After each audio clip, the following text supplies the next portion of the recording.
because lifting heavy objects is usually the most common incident that we see.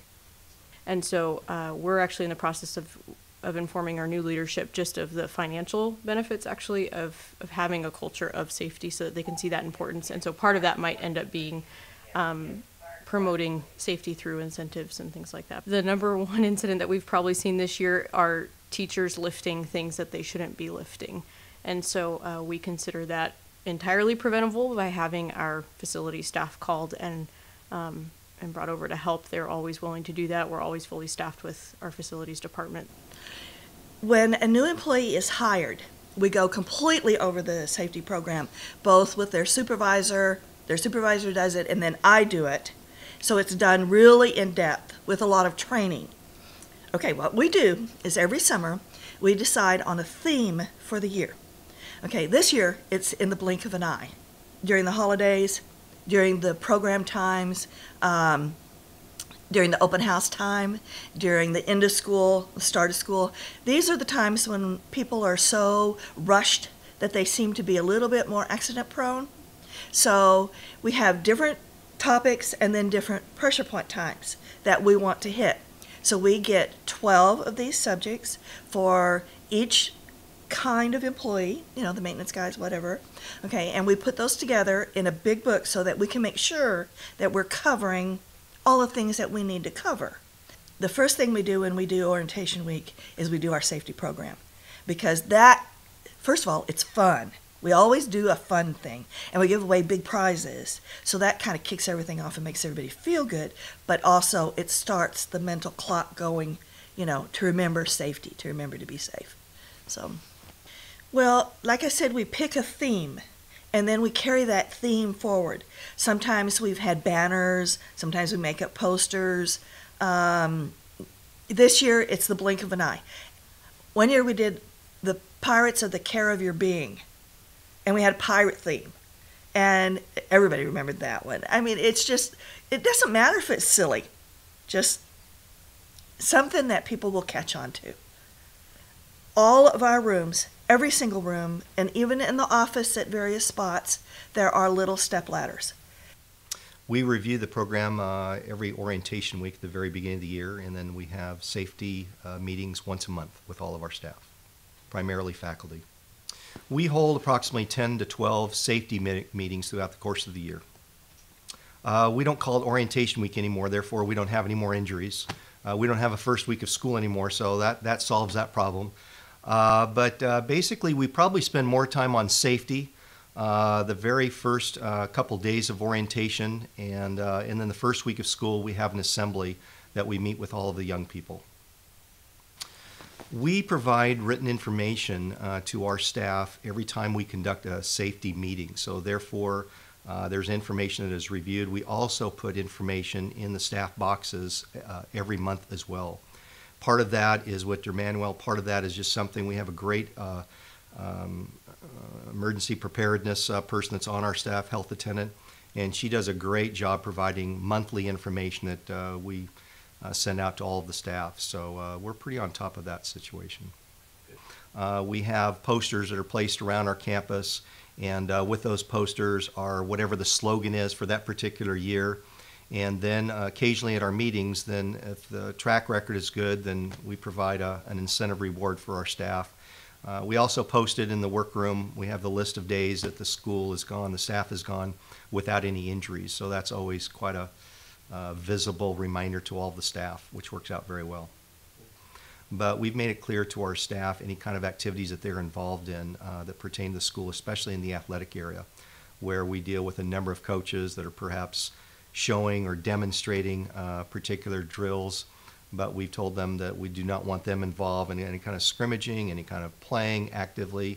And so ours is primarily show but don't participate. Not any particular areas that could be considered dangerous. And so the safety committee has worked really well, and the staff that participate in it, we kind of rotate them a little bit so that way all the staff have an opportunity to serve, and they may see things that other people don't see, and sometimes you kind of forget about some of the most obvious situations. So basically, when you're conducting a safety inspection, you're looking for trouble, for hazards or exposures that may contribute to employee injuries.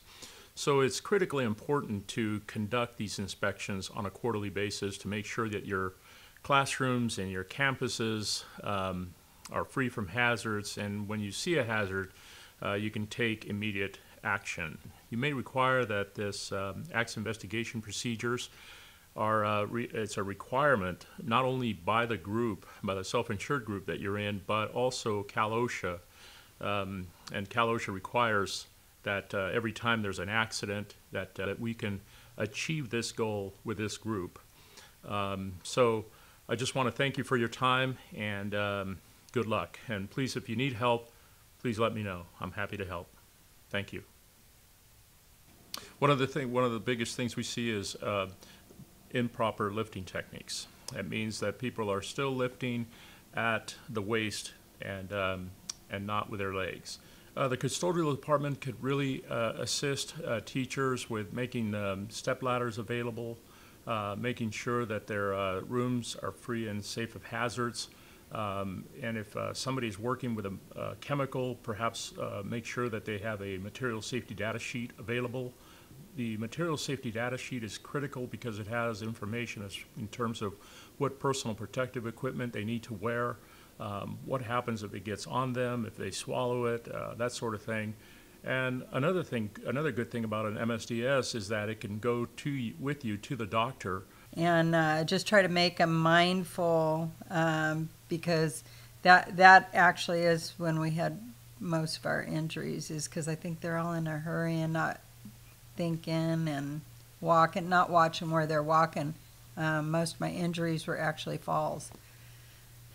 Well, one of the things that we did was we showed them how much it cost when they weren't being safe.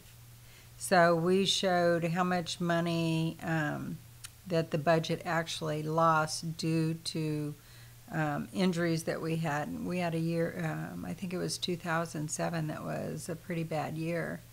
And it ended up costing us for 3 years, which sometimes requires that we lay off employees because we just don't have the budget and the overhead to pay for everything. So instead of just guiding them in the activity, a lot of times the teachers were in the middle of it and participating. And a lot of times injuries can result from that.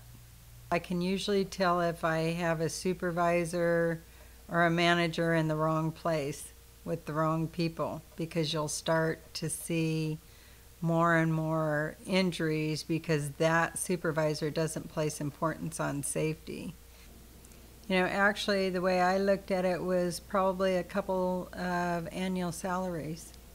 So by not being safe, they affect all the employees around them.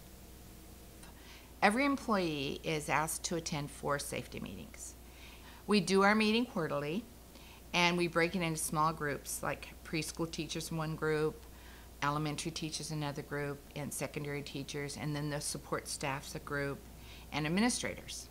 And we have 3 meetings at our quarterly time of meeting. Awesome. Orientation week is a very busy week for teachers because they're setting up. And we have a safety meeting scheduled that week to remind them that it's to be safe. And we have a fantastic facilities manager, and he provides them with assistance in the equipment they need, such things as ladders and stools and all that. And we do all this to make them make their awareness of safety very high during this time. The second thing is My Wave, which Michael DeManuel has set up. And we can record for Cal OSHA, we can record our injuries and keep track of them. And we get articles about safety. We print up articles from My Way, and we put them in employees' payroll envelopes. And they're reminded at least monthly. And so that's a real good source. And another good source is the safety videos that we can order and get. So we use those 3 sources. We have a 4-step program.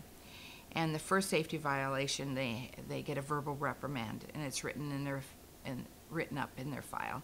The second one, they get a written reprimand, and they have to sign that.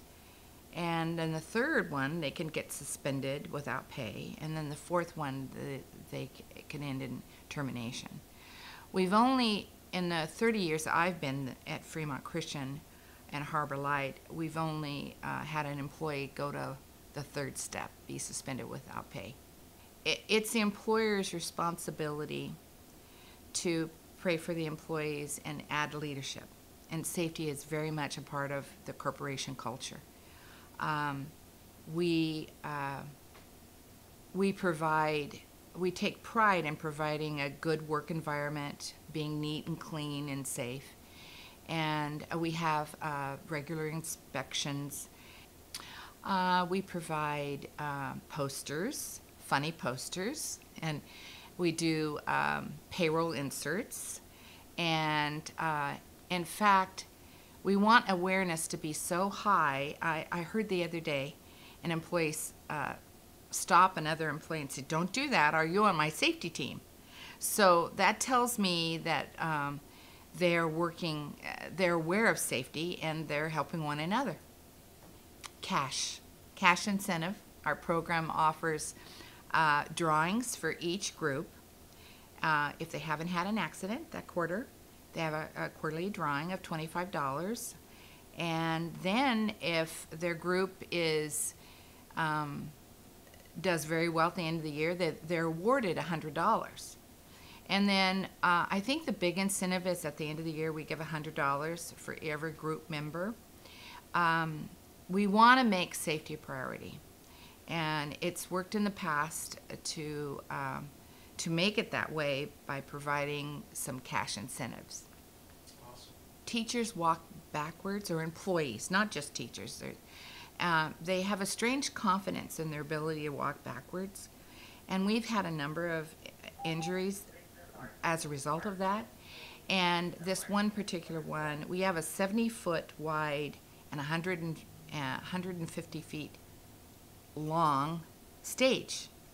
And this teacher walked backwards and fell off the stage. Consistency is a key. And we do that through scheduling the safety meetings a year in advance. And we do it through notification. And we're consistent, and we consistently enforce our word, what we have planned out in the IIPP manual. Well, utilizing the proper equipment, we had a claim at one member's place where a gentleman was on a ladder trimming a tree, and there were some branches that were out of reach from the safe ladder position. So he put a leg up on a fence just to reach that, rather than getting down the ladder, moving the ladder, and going back up. And he ended up falling and sustaining a pretty severe injury to his lower leg. One of the areas that I see, and I've talked to some members about, is utilizing their personnel appropriately for the appropriate jobs. Many of our campuses have people that have been there with them for 20, 30 years, and they're great employees, and they want to do the work that they're doing and contributing to their campus. But sometimes they take on jobs that just really aren't a good idea for their advanced ages. Well, one of the claim that I looked at today was somebody who was running along a fence and stepped in a hole. And the thing that popped into my mind immediately is footwear. What was this person wearing at the time of the injury? A school has a very unique exposure in that people need to be able to safely walk on multiple surfaces in the same day, and oftentimes in the same 10 minutes, where they're going from asphalt to grass to dirt to concrete to a tile floor or a carpeted floor. And so just having the appropriate footwear is a major injury prevention measure. One area of exposures that we're seeing is coaches that are actually participating in the sport they are coaching, or a staff full court basketball game. I know it's fun, but it is an area of big exposure. Sometimes people aren't in the best physical condition as they once were, and may overexert themselves, and problems pop up in those regards. showing an example is one thing, but actually getting out there and doing some of the moves, that in full speed context can be lead to injuries as well. From a teacher's exposure, the breaking down and setting up of a classroom, utilizing the proper tools. A ladder is a big one. Don't stand on chairs. Don't stand on desks. Don't overextend. Get a proper step ladder to reach the height that you need. That's an area of exposure that I am very familiar with, and my wife's a teacher, and I've caught her standing on a desk to do things when I'm popped into her classroom from time to time at setup time or breakdown time, and I said, all right, get off of there. There's got to be a ladder somewhere around here. Keep safety in mind and take the extra time to get the proper equipment to complete whatever job you're doing. Takes a lot less time to get the proper equipment than it does to heal from an injury.